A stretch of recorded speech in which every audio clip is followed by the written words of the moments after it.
Assalamualaikum warahmatullahi wabarakatuh. Salam jumpa kawan-kawan subscriber Dawe Ulama Al-Matas 41 dan dari pengikut Facebook.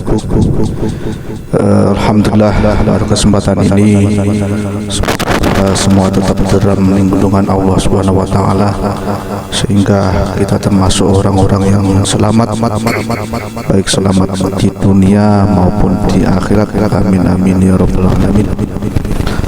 Oke kawan-kawan, pada kesempatan ini saya akan menceritakan tentang cerita rakyat dan mitos makhluk mitologi dari Jawa, yaitu kisah tentang Joko Tarub dan Nawang Wulan, atau lebih singkatnya kita akan membahas tentang figur utama, yaitu kisah Nyi Roro Kidul.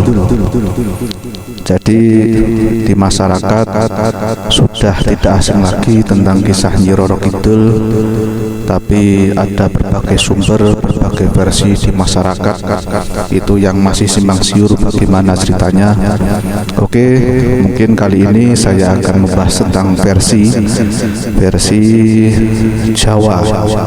Apabila nanti panjenengan semua ada yang versi lain, nanti bisa menceritakan versi panjenengan. Tapi kali ini saya akan menceritakan atas dasar versi yang lebih terkenal di dalam lingkungan masyarakat.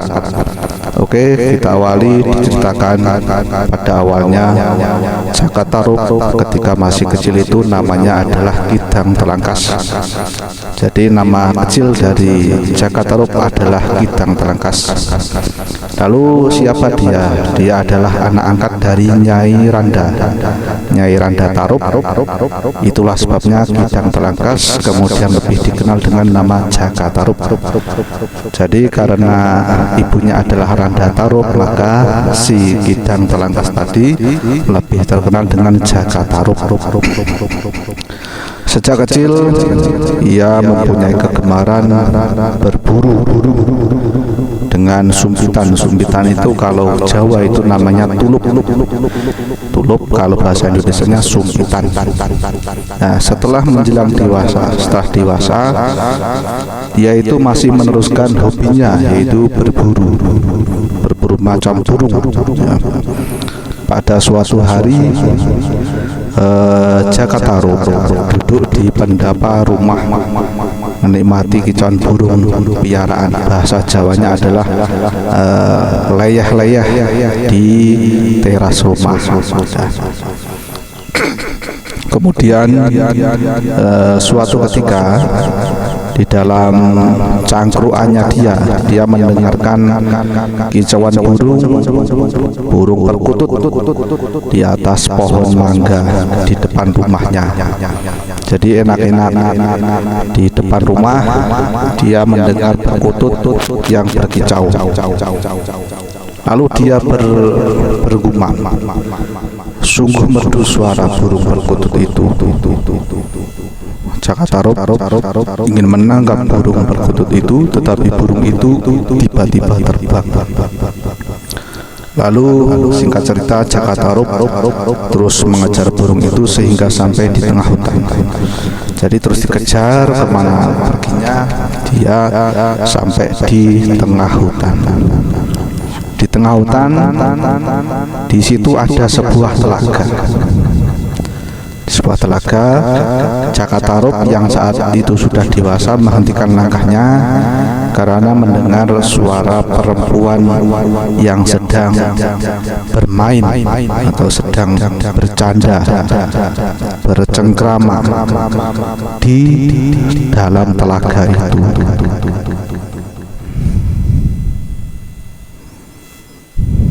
Lalu bagaimana kelanjutannya? Ketika Ki Jaka Tarub itu mendengar, kok ada ya di tengah hutan sini, kok ada perempuan-perempuan, padahal itu di tengah hutan. Siapa mereka? Itu di dalam hatinya begitu. Lalu di dalam hutan yang sepi ini, kok masih ada perempuan? agak keheranan. Lalu Jakatarub terus berjalan mengendap-endap. Bahasanya itu berjalan pelan-pelan mendekati telaga itu. Lalu ternyata di telaga itu ada 7 perempuan cantik sedang mandi dan sedang bersenda gurau. Mungkin mereka bidadari, pikir dari Ki Jakatarub.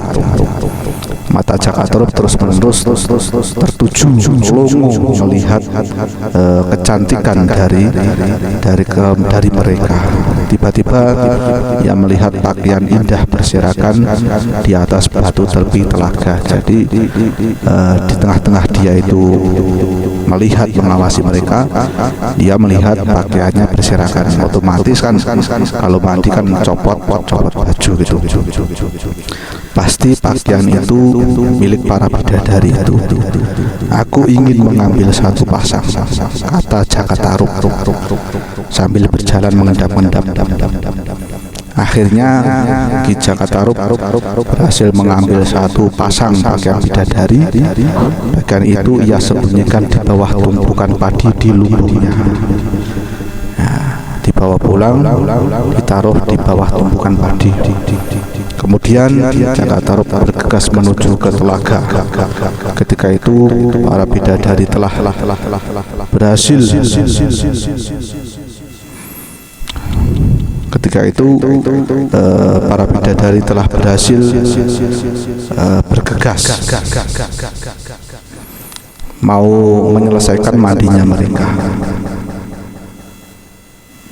Setelah mengenakan pakaian, para bidadari terbang ke angkasa.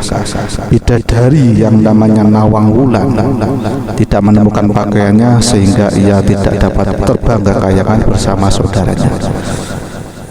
Jadi Nawang Wulan mulai menggigil kedinginan dan dikecam oleh kesedihan yang sangat mendalam karena tidak bisa terbang ikut dengan kawan-kawannya. Air matanya pun jatuh membasahi pipinya. Ia ketakutan karena tiba-tiba di saat dia bersedih, tiba-tiba ada orang yang berdiri di tepi telaga. Namanya adalah Jakatarub tadi. Jakatarub berhasil mengambil satu pasang pakaian bidadari, tapi tanpa memberitahu bahwa dialah yang menyembunyikan selendangnya itu. Lalu Jakatarub mendekati, jangan takut, aku ini orang yang baik, saya tidak akan menyakitimu. Pakailah kain ini. Jakatarub melemparkan selai kain. Jadi dia itu tadi pulang mengambil kain untuk mengganti pakaiannya si Nawang Wulan tadi. Lanjut cerita.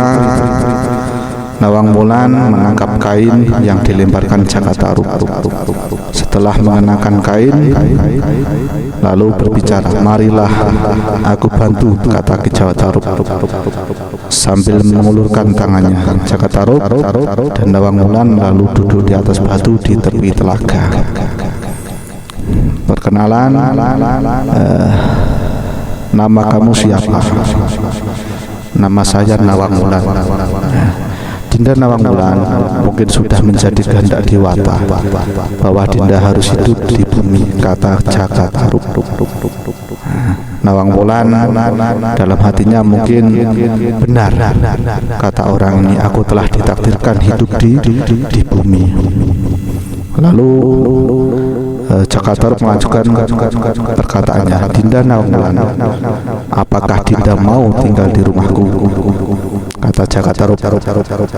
Nawang Wulan menganggukkan kepalanya. Ya mau gimana lagi ya, tinggalnya di angkasa, di langit, lalu tiba-tiba di bumi. Akhirnya Jakatarub dan Nawang Wulan menikah. Setahun kemudian mereka dikaruniai seorang putri namanya Dewi Nawangsih. Semenjak menikah dengan Nawang Wulan, padi di Lumbung Jakarta semakin menumpuk.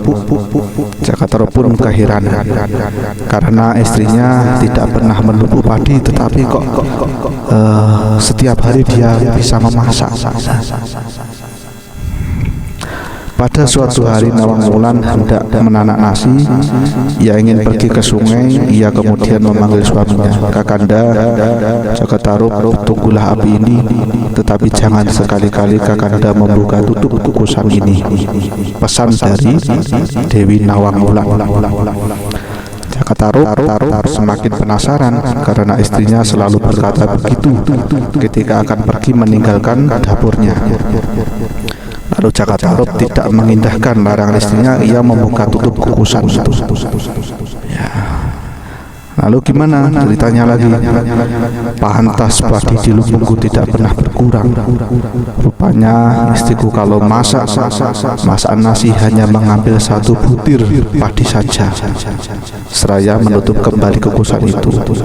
Akibat dari tindakan Jakarta yang melarang larangan dari Nawang Wulan itu, buliran padi itu tetap berwujud butiran padi yang biasanya 1 butiran itu bisa menjadi satu kuali.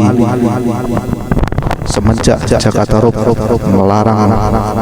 menentang larangan itu, 1 butir tetap menjadi 1 butir.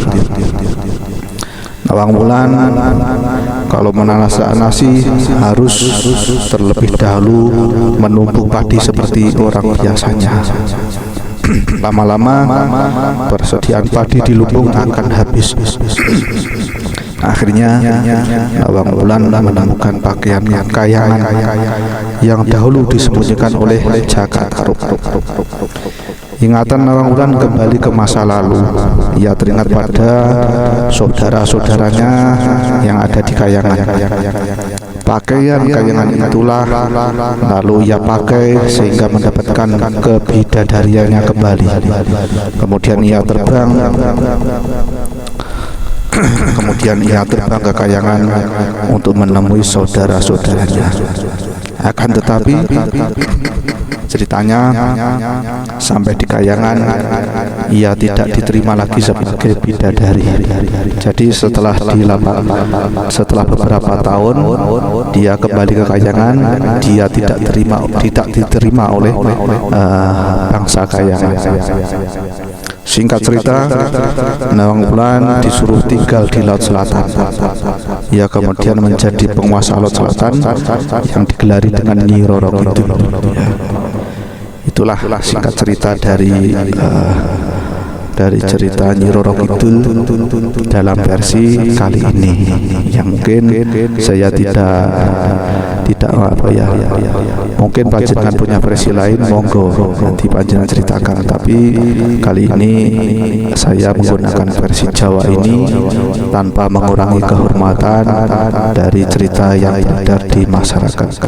Mungkin untuk kisah Nyi Roro Kidul untuk part yang pertama selesai dari sekian, menyikapi dengan legenda Nyi Roro Kidul yang kalau singkat cerita adalah masih berhubungan dengan Ki Jakarta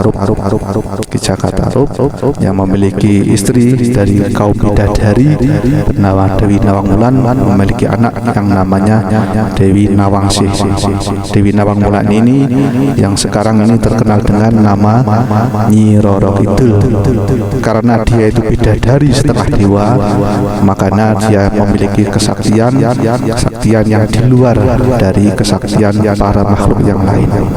Tapi semua itu adalah kehendak dari Allah Subhanahu wa taala. Kita tidak boleh mempercayai apalagi mendewakan Nyi Roro Kidul. Ya, sekian dari saya. Mungkin ada kurang lebihnya, mohon maaf. Wassalamualaikum warahmatullahi wabarakatuh.